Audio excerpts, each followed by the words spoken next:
എനിക്ക് viral fever വന്നു 2 പ്രാവശ്യം. അങ്ങനെ രണ്ടാമത്തെ വൈറൽ ഫീവർ വന്നു കഴിഞ്ഞപ്പം കൈക്കൊക്കെ ഒരു കളർ വ്യത്യാസം പോലെ തോന്നിച്ചു.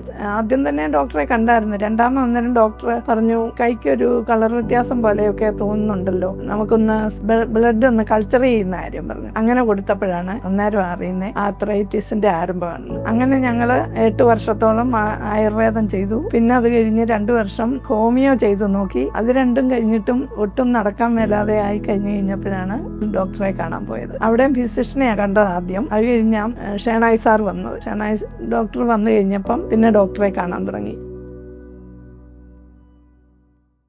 എൻ്റെ പേര് ജയശ്രീ. എനിക്ക് വൈറൽ ഫീവർ വന്നു 2 പ്രാവശ്യം. അങ്ങനെ രണ്ടാമത്തെ വൈറൽ ഫീവർ വന്നു കഴിഞ്ഞപ്പം കൈക്കൊക്കെ ഒരു കളർ വ്യത്യാസം പോലെ തോന്നിച്ചു. അന്നേരമാണ് ആദ്യം തന്നെ ഡോക്ടറെ കണ്ടായിരുന്നു. രണ്ടാമത് ഡോക്ടർ പറഞ്ഞു കൈക്കൊരു കളർ വ്യത്യാസം പോലെയൊക്കെ തോന്നുന്നുണ്ടല്ലോ, നമുക്കൊന്ന് ബ്ലഡ് ഒന്ന് കൾച്ചർ ചെയ്യുന്ന കാര്യം പറഞ്ഞു.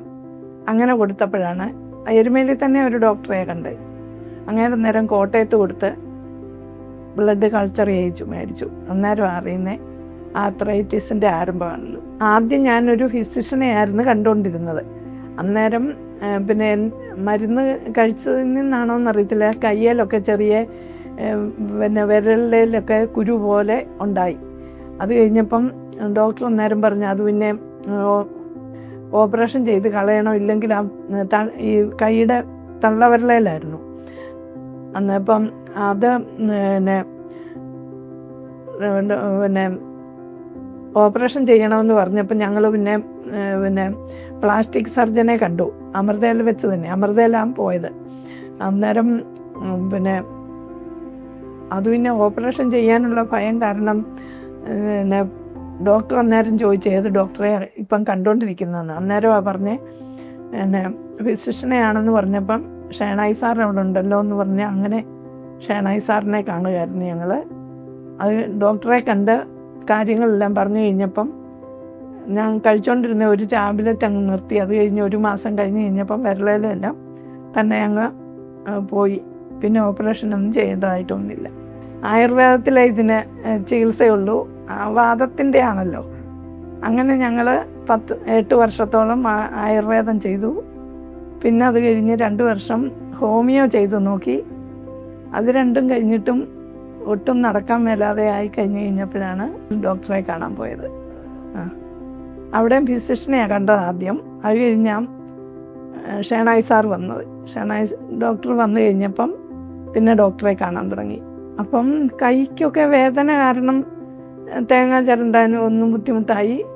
പിന്നെ കറിക്കത്തിയൊക്കെ കൈ പിടിക്കാനും ഒക്കെ ഉള്ള ബുദ്ധിമുട്ടൊക്കെ. അങ്ങനെ വേദന, ശരീരം മൊത്തം വേദന പോലെ. ആദ്യം പിന്നെ ഞങ്ങൾ തിരുമിച്ചായിരുന്നു. അന്നേരത്തേന് ശരീരം മൊത്തം വ്യാപിച്ചു പോയി. 12 ദിവസം വീതം 2 പ്രാവശ്യം തിരുമിച്ചു. രണ്ടാമത് തിരുമിയപ്പം കുറവ് വരുമെന്നൊക്കെ പറഞ്ഞായിരുന്നു. പിന്നെ രണ്ടാമത് പോയിട്ട് വന്നിട്ടും ഒരു മാറ്റവും വന്നില്ല. പിന്നെ വീണ്ടും ആയുർവേദം തന്നെ വേറെ ഡോക്ടറെ കണ്ട് കഴിക്കാൻ തുടങ്ങി. അങ്ങനെ 8 വർഷം ആയുർവേദം മരുന്ന് കഴിച്ചത് ഭയങ്കര അബദ്ധമായി പോയിന്ന് തോന്നി. എന്താണെന്ന് വെച്ചാൽ അതിൻ്റെ പേരിൽ എനിക്ക് കൈക്ക് എല്ലാം ഷേപ്പ് മാറ്റം വന്നു. ഇവിടെ വന്ന് ഡോക്ടറെ കാണാൻ തുടങ്ങിയപ്പോൾ മുതൽ നല്ല വ്യത്യാസമാണ്. ഇപ്പം വീട്ടിൽ അത്യാവശ്യം കാര്യങ്ങളൊക്കെ ചെയ്യുന്നുണ്ട്. സപ്പോർട്ടിങ് ഹസ്ബൻഡിന് നല്ലോണം അറിയാം വേദനയും വിഷമത്തൊക്കെ. അതുകൊണ്ട് വീട്ടിൽ നിന്ന് നല്ല സപ്പോർട്ടുണ്ട്. മക്കളാണെങ്കിലും നല്ല സപ്പോർട്ടായിരുന്നു. അങ്ങനെ തന്നെ വേദനയ്ക്ക് നല്ല ഒരു ആശ്വാസം വരുമായിരുന്നു ഡോക്ടറെ കാണുകയും കൂടി ചെയ്ത് കഴിഞ്ഞപ്പോൾ. പലരും എന്നോട് ചോദിച്ചിട്ടുണ്ട്, ഞാൻ പറഞ്ഞിട്ടുണ്ട്. പലരും ഇവിടെ ഞങ്ങൾ പറഞ്ഞതിൻ്റെ പേര് വന്നിട്ടുമുണ്ട്. വേറെ എങ്ങും പോകണ്ട, ഡോക്ടറെ വന്ന് കണ്ടാൽ മതിയെന്നാണ് എൻ്റെ അഭിപ്രായം. ഇപ്പം ഹാപ്പിയാണ്. അയ്യോ.